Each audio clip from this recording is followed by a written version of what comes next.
študenti, povedzte mi, ako ste sa mali cez leto? Stop, počkajte.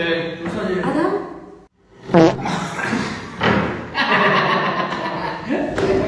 Uj, do píče. Privítajme nového študenta, Kristiana. Chris. Chris. Zdaj do piči zase zakoptávaš, to troch Monte Cristo, he? Vy dvaja nič sa nezmenilo, hej? Ale zmenilo len čo, takže povedz. No, za mňa ja mám väčšiu cicinu. Menej kože, bo som bol na obriezku, vieš?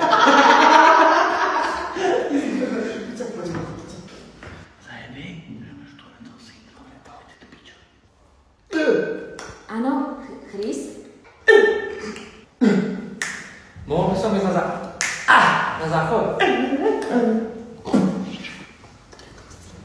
No ja len, že či by som mohol na vecko, vieš?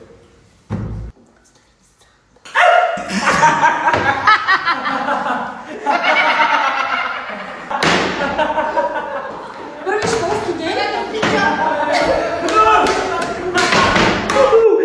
Dneska to bolo rýchlejšie ako obvykle.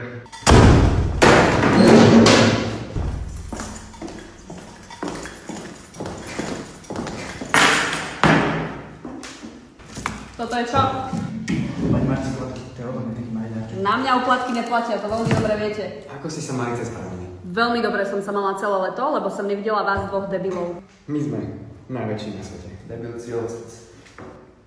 Počula som, že tu máme nového žiaka. Kristiána. Chris.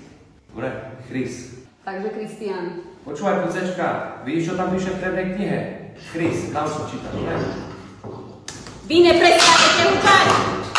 Ty čo si? Prepnutá, alebo čo? Čo po nich hážeš? Ty čo si povedal? No, že si tu nový. Doriaditeľne. No poď, uvidím, že si je rozhodná. Zatvor dvere! Čo, Chris, jak si dopadol? Kristián. Kiko.